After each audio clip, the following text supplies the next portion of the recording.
भूत hub TV. खून की प्यास पार्ट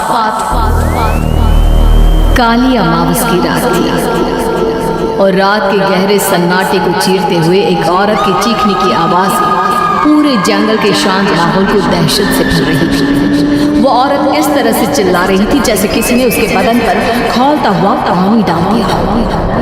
रात को अपने खेतों में पानी देने के लिए आया हुआ हरिया किसान अभी तक इन आवाज़ों को सुन नहीं पाया था, क्योंकि उसके बेटे किशन ने उसे नया मोबाइल फोन जो लाकर दिया था शहर से। और बस उसी मोबाइल फोन में ईयरफोन लगाकर वो कोई पुराना गाना सुनने में मग्न था। लेकिन जैसे ही गाना खत्म हुआ, उस औरत की चीखने की आवाज़ हरिया किसान के कानों से टकराई। हरिया का दोस्त रामू खेत में ही घाट पर गहरी नींद में खराटे हुआ। रात के उस सन्नाटे में औरत के चीखने की आवाज सुनकर ठंड के मौसम में भी हरिया किसान के माथे से पसीना टपकने लगा। रामू, अरे ओ रामू, अरे जल्दी उठ, क्या खर्राटे मारकर सो रहा है? अरे इतनी रात को ये जंगल में कौन औरत चीख रही है? पूरी तरह से चीख रही है। अरे क्या हुआ? क्या हुआ? कौन है? अरे भूत आ गया क्या? चोर आ गया क्या? अरे न चोर आया है न भूत आया है। मैं ये कह रहा हूँ कि क्या तुमने इस औरत के चीखने की आवाज सुनाई देती है कि नहीं? अरे कौन सी औरत? अरे ये आवाज तू पहले नहीं बता सकता था? पता नहीं कौन चुड़ैल जंगल में नाच रही है। हम घर चले जाते हैं। देखता नहीं, मैंने तो कानों में ये लगा रखा था। वो किशन ने लाके दिया ना शहर से, गाने सुन रहा था मैं। अरे लेकिन भाई मुझे बहुत डर लग रहा है, क्या करें? अरे करना क्या है, भागो यहाँ से। भगवान जाने कौन है और क्यों इतना चीख रही है, और उस औरत की चीखने की आवाजें और ज्यादा तेज होने लगी है। हरिया और रामू के पैर डर के मारे कांप रहे थे। डर की वजह से ना वो वहां पर रुक पा रहे थे और ना ही अपनी जगह से आगे बढ़ पा रहे थे। तभी अचानक से सन्नाटा छा गया। सही मौका है, हमें यहाँ से निकल लेना चाहिए भैया। रामू और हरिया अपना गमछा उठाकर दबे पैरों जंगल के रास्ते से गांव की तरफ चलने लगे। गांव की ओर जाने वाला ये एक ही रास्ता था और आवाज भी उसी तरफ से आ रही थी। लेकिन अभी 2 मिनट पहले वो आवाज पूरी तरह बंद हो चुकी थी और जंगल में पहले जैसा सन्नाटा पसर चुका था। तभी अचानक से पेड़ों में किसी के चलने की सरसराहट रामू और हरिया को सुनाई दी। क्या तुमने कोई आवाज सुनी? हाँ यार, ऐसा लग रहा है कोई इस तरफ ही आ रहा है। तभी अचानक सामने पेड़ से एक साया रामू और हरिया के सामने उल्टा आकर लटक गया। ये देखकर रामू और हरिया की चीख निकली। वो दोनों डर के मारे बेहोश हो गए। वो साया जमीन पर आकर खड़ा हुआ। उसने रामू और हरिया के बालों के पकड़कर खींचना शुरू कर दिया। अब तुम गांव वालों में से कोई जिंदा नहीं बचेगा। मैं तुम सबको ले जाकर उस गड्ढे के नीचे खत्म कर दूंगी। सबकी जान लूंगी, मैं किसी को नहीं छोड़ूंगी। अगली सुबह रामू की पत्नी कमला हरिया के घर आई और उसने हरिया की पत्नी सुमन से अपने पति के बारे में पूछा। सुमन, कल रात को ये तुम्हारे ही पति के साथ गए थे खेत पर, अभी तक लौट कर नहीं आए हैं। हाँ बहन, मैं भी वही सोचकर परेशान हूँ। मेरे पति भी अभी तक खेत से लौट कर नहीं आए। भगवान जाने क्या बात है, दोपहर होने आई है। अब तक तो उन दोनों को लौट कर आ जाना चाहिए था। क्या करे, कैसे पता करे कि वो दोनों कहाँ हैं? मेरा बेटा भी शहर गया हुआ है, वरना उसी को भेज देती खेत पर। बहन, मुझे लगता है कि हम दोनों को वहाँ जाकर अपने पतियों को ढूंढना चाहिए। ठीक कहती हो तुम, चलो मैं तुम्हारे साथ चलती हूँ। और वो दोनों जंगल के रास्ते खेत की तरफ आगे बढ़ती है। वहां जाकर देखती है कि हरिया और रामू आग जलाकर आग के ऊपर कुछ पकाकर खा रहे थे। आप यहाँ पार्टी बना रहे हैं और वहाँ घर पर हमारी जान सुखी जा रही थी कि कहीं कुछ हो तो नहीं गया? मुझे कुछ नहीं हो सकता, मैं कभी नहीं मर सकता, समझे तो?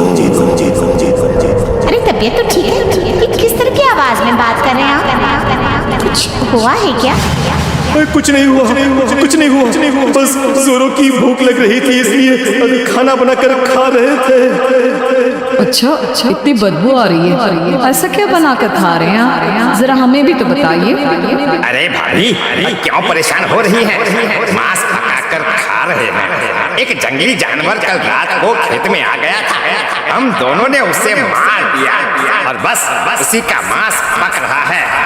आप भी खाइए ना, बहुत बहुत ही स्वादिष्ट है। दिमाग खराब हो गया क्या आप दोनों का? आप दोनों मांस कब से खाने लगे, और वो भी जंगली जानवर का? चलिए अभी कभी घर चलेंगे, लेकिन पहले ये मांस तो खत्म कर ले। कुछ देर बाद रामू और हरिया कमला और सुमन के पीछे पीछे गांव की तरफ चल देते हैं। रामू और हरिया की आंखें पहले जैसी नहीं रही थी, उनमें कुछ बदल गया था। रामू अपनी पत्नी कमला के साथ घर चला जाता है और हरिया अपने घर आ जाता है। देखिए, आपने जो कुछ भी किया मैं उसके लिए आपको माफ कर देती हूँ, लेकिन आज के बाद ये रामू के साथ जाकर मांस पकाकर खाया ना, तो इस घर में घुसने नहीं दूंगी आपको। अरे दिमाग मत खराब करो, मैं वहाँ खाट पर लेटकर गाने सुन रहा हूँ, मुझे परेशान मत करना। इतना तमाशा खड़ा कर दिया, दोपहर तक घर लौट कर नहीं आए और अब गाने सुन रहे हैं। लेकिन हरिया घर के बाहर आंगन में जाकर चुपचाप लेट गया और गाने सुनने लगा। गाने सुनते सुनते हरिया को नींद आ गई। सुमन ने उसके कान से ईयर प्लग हटाया और अपने आप से कहा, जरा मैं भी तो सुनकर देखूं, ऐसे कौन से गाने सुनते हैं। उधर मोबाइल में एक अजीब सा गाना बजने लगा।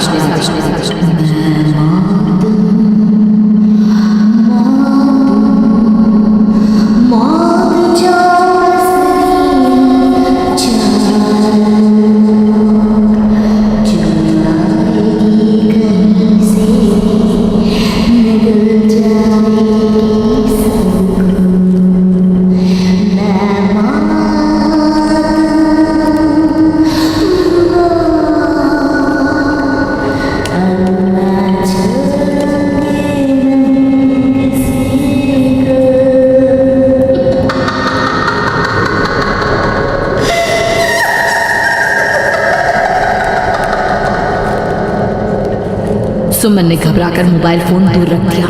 वो बुरी तरह से डर गई थी। तभी अचानक हरिया अपनी नींद से जागा और गर्दन टेढ़ी करते हुए सुमन के पास आया। क्या कर रही थी? गाने सुन रही थी? वो ये कैसा गाना सुन रहे थे तुम? मोबाइल के अंदर मौत है, मौत। अरे ये सारी बातें छोड़ो और ये बताओ, आज शाम को तुम मेरे साथ खेत चलोगी? लेकिन क्यों? और तुम इस तरह से क्यों बात कर रहे हो? अपनी गर्दन सीधी रखकर बात करो ना। वो मेरी गर्दन में सोते सोते थोड़ा दर्द हो गया है। मेरे साथ आज खेत चलो ना, तुम्हारे साथ पूरी रात रहना चाहता हूँ।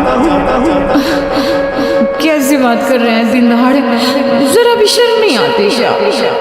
अरे इसमें शर्माने वाली क्या बात है? तुम पत्नी हो मेरी, पूरी रात खेत पर रहता हूँ। मुझे भी तो तुम्हारे पास आने का हक है कि नहीं? अच्छा ठीक है, चलती हूँ आपके साथ खेत पर, लेकिन फिर रामू को मत बुलाना।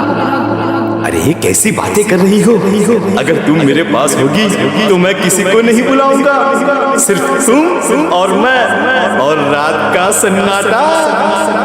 शाम के वक्त हरिया सुमन को अपने साथ खेत पर ले जाता है। आसमान में चांद पूरी तरह से चमक रहा था। हरिया ने अपने खेत में बनी हुई छोटी सी झोंपड़ी के अंदर सुमन को अपने पास बिठा लिया और उसके बालों में हाथ फिराते हुए कहा, कितनी खूबसूरत हो तुम, बहुत सुंदर लग रही हो।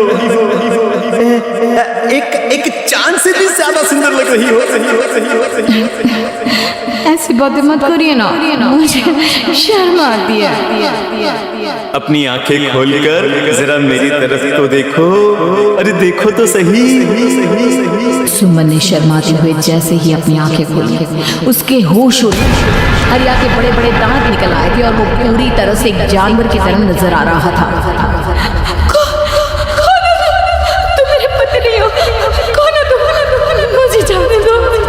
लेकिन हरिया ने सुमन के हाथ को कसकर पकड़ लिया। उसके नुकीले नाखूनों की वजह से सुमन के हाथ से खून बहने लगा था। बहुत दर्द हो रहा है, मुझे जाने दो। कौन हो तुम? क्या करना चाहते हो? वही जो एक आदमी एक औरत के साथ करना चाहता है, और उसके बाद मैं तुम्हें वहीं ले जाऊंगा जहां पर तुम्हारा पति है। क्या मतलब, क्या कहना चाहते हो? कहाँ है मेरा पति? जंगल के बीचों बीच उबलते हुए पानी के तालाब में वही है तुम्हारा पति। चलो चलो चलो, मैं तुम्हें उससे मिलवा देता हूँ, लेकिन उससे पहले तुम्हें मेरी प्यास बुझानी होगी। और इतना कहकर हरिया सुमन के ऊपर जानवरों की तरह टूट पड़ता है। आखिर कौन था वो जानवर, और क्या सुमन उसके शिकंजे से बचकर निकल पाई? जानने के लिए देखिए इस कहानी का अगला भाग।